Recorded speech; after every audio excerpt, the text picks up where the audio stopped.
So this is question number 9th. So in this question, just have to apply a chain rule and quotient rule, but still finding the correct answer in exam is difficult because it's very calculation mistake prone this question.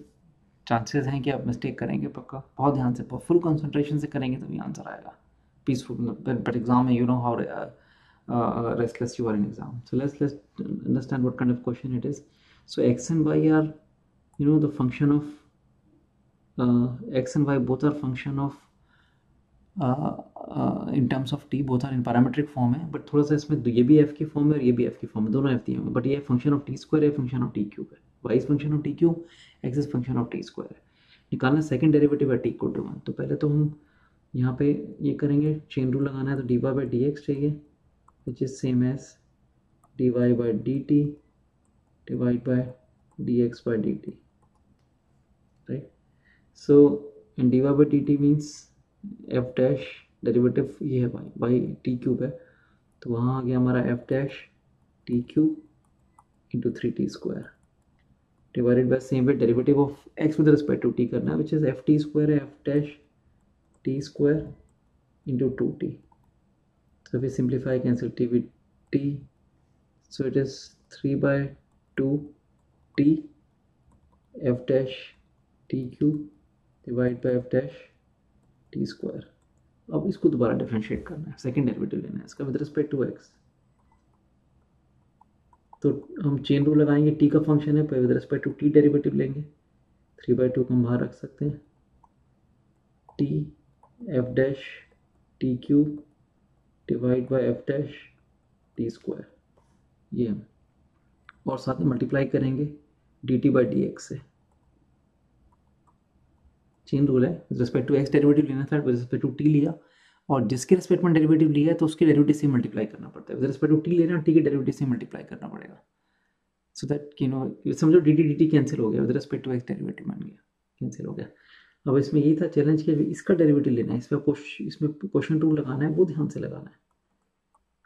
3 by 2, मैंने इसका question rule लगाया, नीचे आ गया F dash T square का whole square, फिर मैंने इसका derivative लिया, ये देखो इसका ये मैं इसका डेरिवेटिव न्यूमरेटर में ले रहा हूँ, क्वेश्चन रूल लगाना, इसका डेरिवेटिव लूँगा और इसको कांस्टेंट मानूंगा, फिर इसका डेरिवेटिव लेके उसको कांस्टेंट मानना है, you know that question rule, but you have to do with full concentration. T अब इसमें इसका डेरिवेटिव लेना है तो इसके लिए प्रोडक्ट रूल लगाना पड़ेगा. टी का derivative 1 taking F dash T cube constant, right. फिर मैंने टी को कांस्टेंट लिया, एफ डैश टी क्यूब का डेरिवेटिव लिया, F double dash T cube हो जाएगा into 3t square, second derivative हो गया. Taking denominator constant, taking F dash T constant, फिर माइनस मैंने अब इसको कांस्टेंट लिया, न्यूमरेटर को कांस्टेंट लिया, T F dash T cube को कांस्टेंट लिया, डिनोमिनेटर का डेरिवेटिव लिया विच is F double dash T square into 2t. ये और ये जो था इसको नीचे लिखे D x by D T, और डी टी बाई डी के D x by D T denominator में लिखा, और D x by D T तो पहले भी निकाला था हमने, यहाँ आया था 2t F dash T square. बस अब अगले स्टेप में हमें पहले हम उसको 1 रिप्लेस कर देते हैं, टी को हमें डेरिवेटिव निकालना है 1 के ऊपर, तो टी को 1 रिप्लेस कर दिया, 3 by 2, तो थोड़ा इजी हो जाएगा कंबाइन करना. यहाँ पे है डिनोमीटर पर लिख लेते हैं एफ डैश 1 का क्यूब स्क्वायर, यहाँ पे 1 का क्यूब इंटू 2, राइट. यहाँ पे देखो, अब यहाँ मैंने टी को 1 रिप्लेस किया, तो ये हुआ एफ डैश 1 t1 है, 3 times F double dash 1, outside भी है एफ डैश 1, माइनस t1 चला गया, ये t1 हो गया 2 टाइम्स ये t1 F dash 1 into F double dash 1. ये सब जगह टी को 1 रिप्लेस करेंगे तो ये एक्सप्रेशन बना, और 3 by 2 तो पूरे के बाहर ही है, ये 3 by 2 तो बाहर 3 by 2 divide by 2 is 3 by 4. अब देखो यहाँ जब मैं ब्रैकेट खोलूँगा तो ये है, यहाँ ये पार्ट देखना, ये पार्ट, ये 3 times F dash 1 into F double dash 1, ये है 2 times F dash 1 into double dash 1, तो ये हो गया एफ डैश 1 का स्क्वायर, क्योंकि ये इससे मल्टीप्लाई होगा एफ डैश 1 का स्क्वायर, ये इनका प्रोडक्ट और इनका प्रोडक्ट ये कंबाइन कर रहा है, ये और ये कंबाइन किया, 3 है, ये -2 है, तो हो गया plus F dash 1 into F double dash 1, 3 - 2 1 हो गया, तो ये आ गया डिवाइड बाय एफ डैश 1 का whole cube, take F dash one common, तो ये भी एफ डैश वन है, यहाँ भी एफ डैश वन है, कॉमन लेके कैंसिल कर दिया, so it is 3/4 F dash one plus F double dash one divide by F dash one का स्क्वायर, ये आंसर आ गया। समझ आया, यहाँ पे एफ डैश वन था, यहाँ भी एफ डैश वन था, कॉमन लिया और यहाँ एफ डैश वन का क्यूब है, कैंसिल कर दिया, स्क्वायर हो गया, ये आ गया सिंप्लीफाई हो गया। तो ये बस ये थोड़ा सा जो था ना ये वाला पार्ट, ये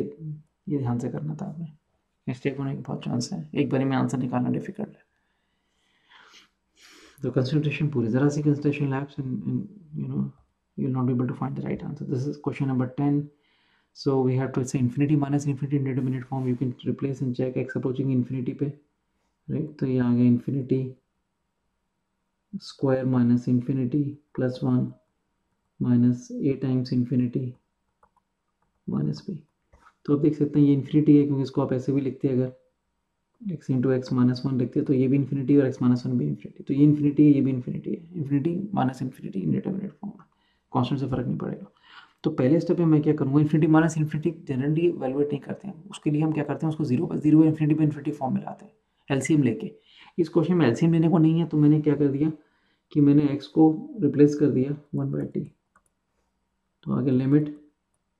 टी अप्रोच इज ज़ीरो, तो यहाँ पे आ जाएगा root of 1/t square minus 1/t plus 1 minus a/t minus b,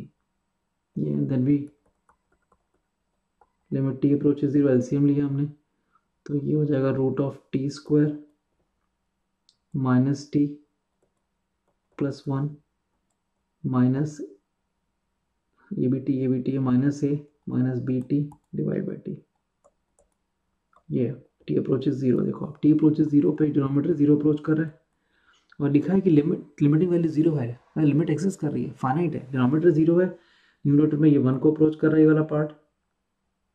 ये माइनस ए है, ये पार्ट जीरो अप्रोच कर रहा है। अब ये देखो यहाँ से साफ दिख रहा है कि जब आंसर फाइनाइट आ जाएगा, पहले भी डिस्कस किया कॉन्सेप्ट, ये जीरो होना चाहिए, मतलब वन माइनस से जीरो होना जरूरी है, दिस इंप्लाइज ए वन होना चाहिए, so that we should have zero by zero determinate form, कि zero by zero determinate form नहीं होगी तो लिमिट फाइनाइट कैसे आएगी, तो ए वन आ गया। अब ए को वन रिप्लेस करके हम फिर एल एच रूल लगाएंगे, अब तो कैसे T limit T approaches zero, root of T square minus T plus one minus minus one minus B T, अब बी निकालना है, डिवाइड बाई टी, तो ये अब क्लियरली अब दिख रहा है कि जीरो पर जीरो डिटरमिनेट फॉर्म है। हमने एल एच रूल लगाया, हॉस्पिटल रूल, ये वन हो गया, इसका derivative 1/2 root of T square minus T plus one, derivative of T square minus T plus 2t minus one आ गया, इसको हटा देते हैं, लिखते हैं इसको, और वन का डेरिवेटिव माइनस वन का डेरिवेटिव जीरो, ये माइनस बी, ये अब T limit T approaches zero लेना है, take limit T approaches zero, तो क्या आ गया डिनोमिनेटर वन, और न्यूमरेटर में ये हो गया टी अप्रोचेज जीरो में ये माइनस वन माइनस हाफ आ रहा है, माइनस बी आ गया, ये माइनस हाफ आ रहा है, टी जीरो डालेंगे माइनस हाफ है, this implies B equal to minus half, right, क्यों आंसर जीरो है, इक्वल टू जीरो कर दिया ना, answer zero, limiting value zero से इक्वल टू जीरो, ये जो लिमिटिंग वैल्यू आई है वो आई है माइनस बी माइनस हाफ आई है, दिस इज लिमिटिंग वैल्यू, तो उसको हमने जीरो इक्वेट कर दिया बिकॉज लिमिट हमें गिवन थी, and what we get is P equal to minus half, और ए वन आया था, ए वन भी माइनस हाफ, सी चॉइस हो गई।